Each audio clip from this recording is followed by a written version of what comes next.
An age-old evil, deeply entrenched in a morbid agenda to rid the world of its human inhabitants, eugenics, now dressed up under the guise of technological enhancements of man's capabilities.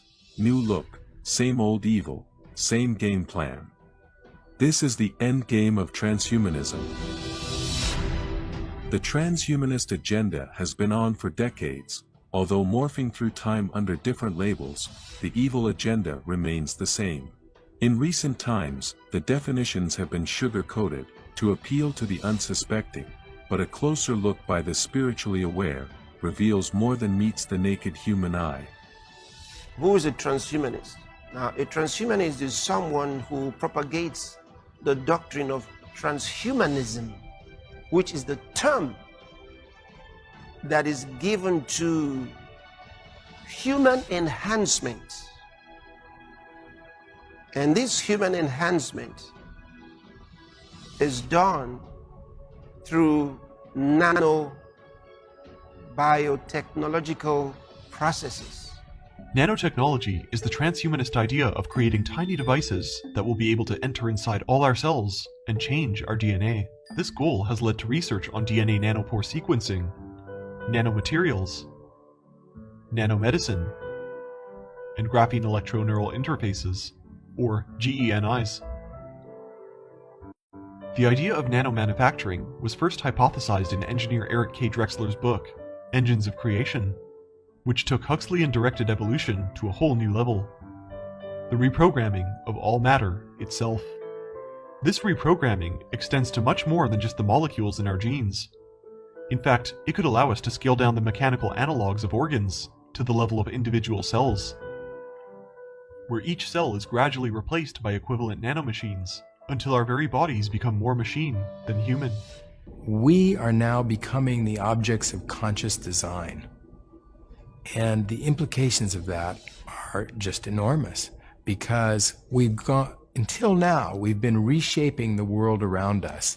And we can see how dramatically it's been changing. I mean, we've really reshaped the landscape, and we've built a society and altered society and changed everything that's external to us. But somehow we imagined that we were going to remain the same, that we ourselves were not going to be caught up in this process. And that's not in fact true. We are going to remake ourselves. And it's very difficult to deal with, because it will rip free all of the anchors that have until now told us who we are as human beings. In the future, we will be able to sculpt our bodies like living sculpture. Our bodies could be beautiful electronic designs that shimmer prismatically in the light, in the morning light. It could change forms. It could become a piece of marble on one hand, and then totally mutate into some fluid type of luminescent, snake-like quality. A most satanic transhumanist agenda.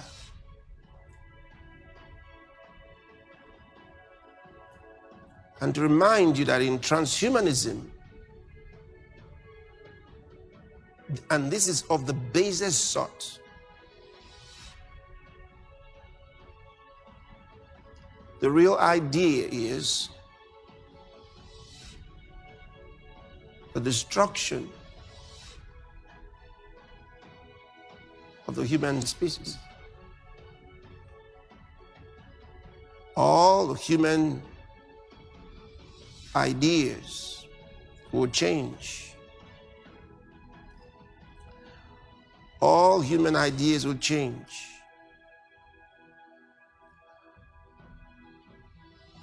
They don't want you to ever think like humans anymore.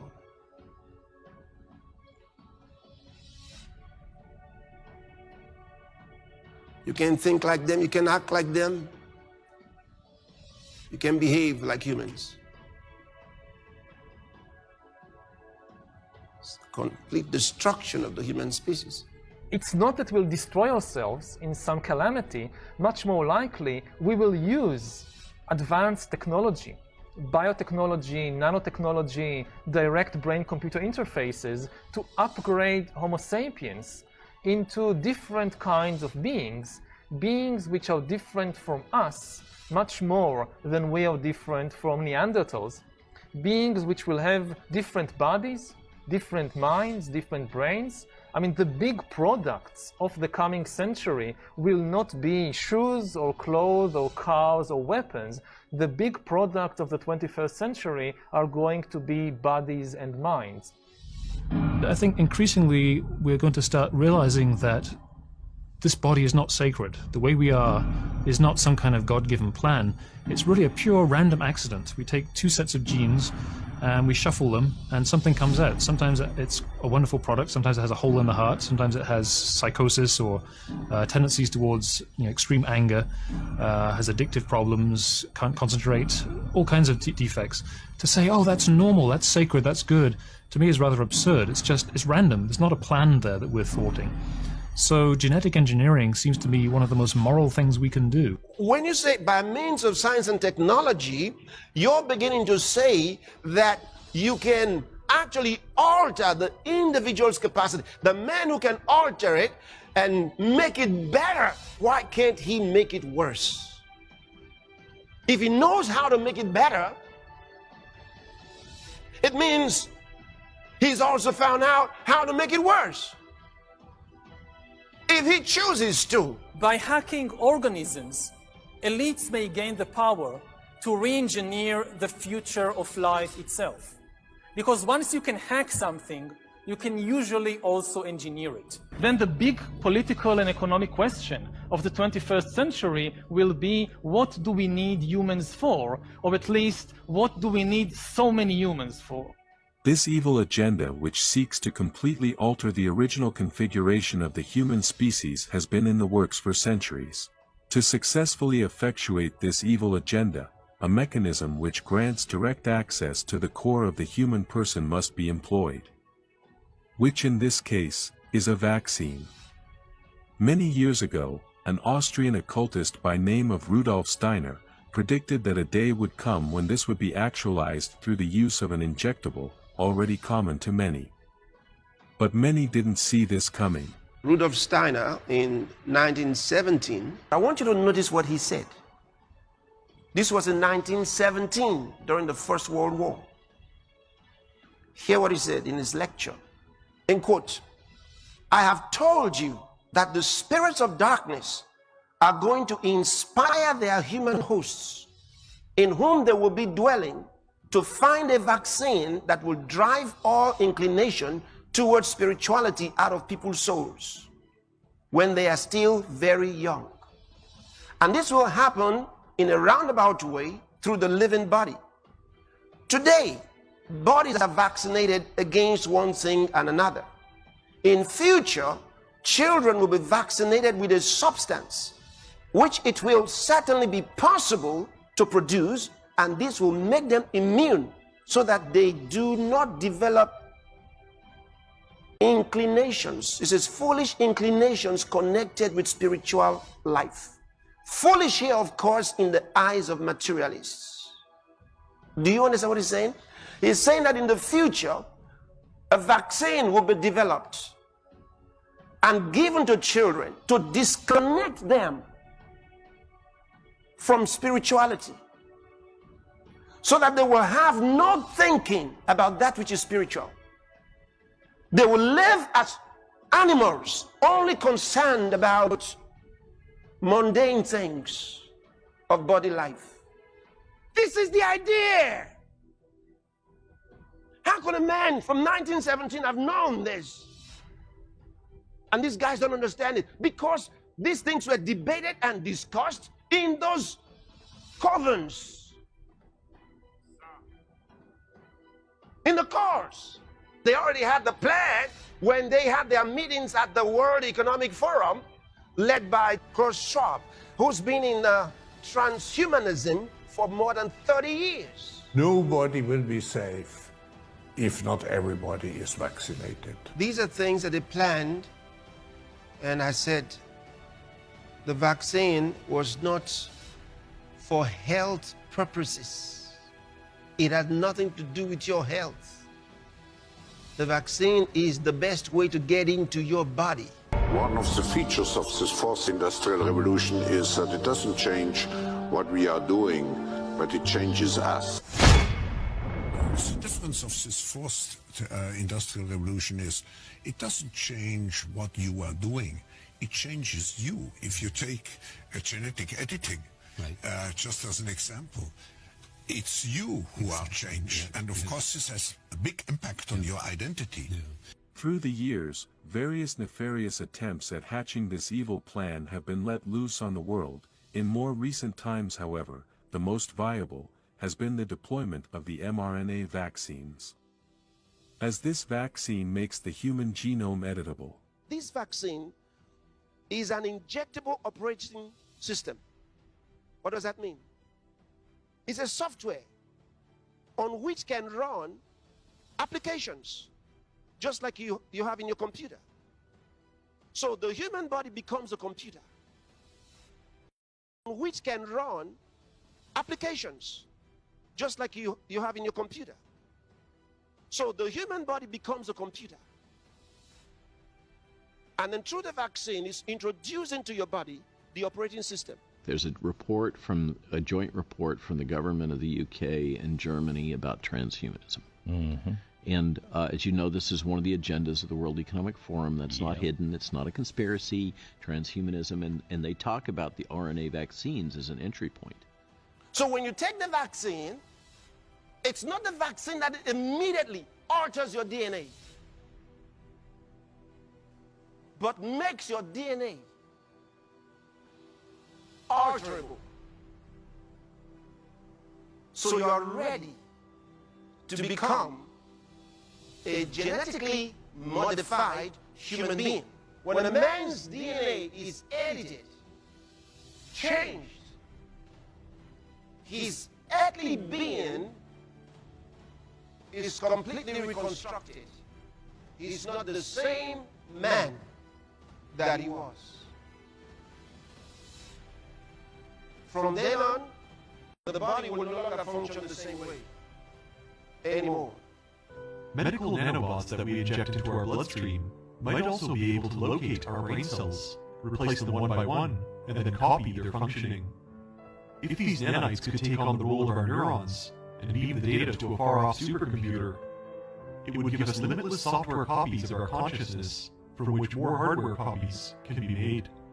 This is a paradigm we call mind uploading, where you literally merge your mind with the nanobots and dissolve into a world where anything and everything can be reprogrammed. Through this irreversible change affected to the very core of the human makeup, that makes it possible for this dream of the transhumanist agenda to unfold, where man is subsequently merged with machines. Upon what technological infrastructure would these technological operations run, you might wonder?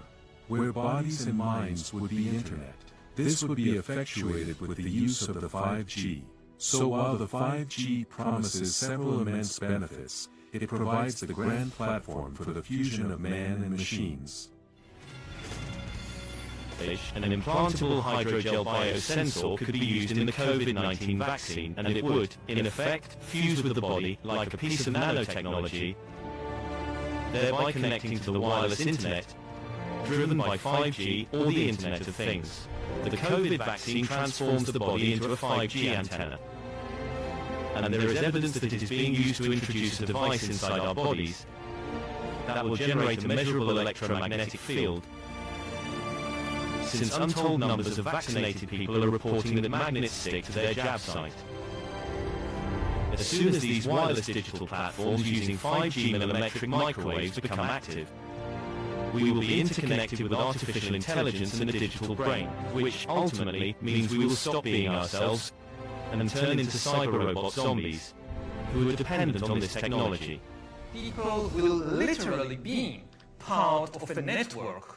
All the bodies, all the brains would be connected together to a network, and you won't be able to survive if you're disconnected from the net, because your own body parts, your own immune system, perhaps depends on being constantly connected to the colony, to the network. So the transhumanism that you're looking at into posthumanism is a process for demonic manifestations around the world. You're not going to have a righteous person among them because there's no righteousness in the process. Now, this has been the game for a long, long time. Man has been seeking to have the opportunity and the power to control other men. They have finally found it.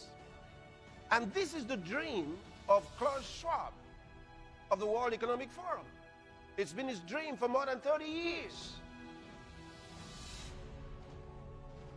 His dream of transhumanism.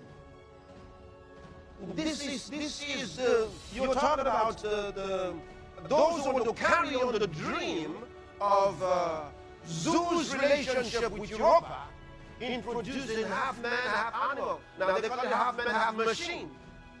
But it's not going to be a machine without spirits. What's going to be in there? Think about it. And this is why you have to say no to transhumanism that is being perpetrated by the World Economic Forum leaders. The endgame of transhumanism is the corruption, utter enslavement and ultimate destruction of man.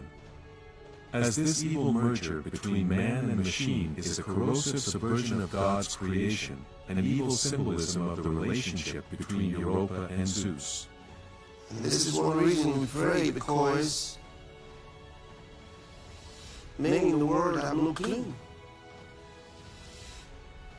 They're not sensitive.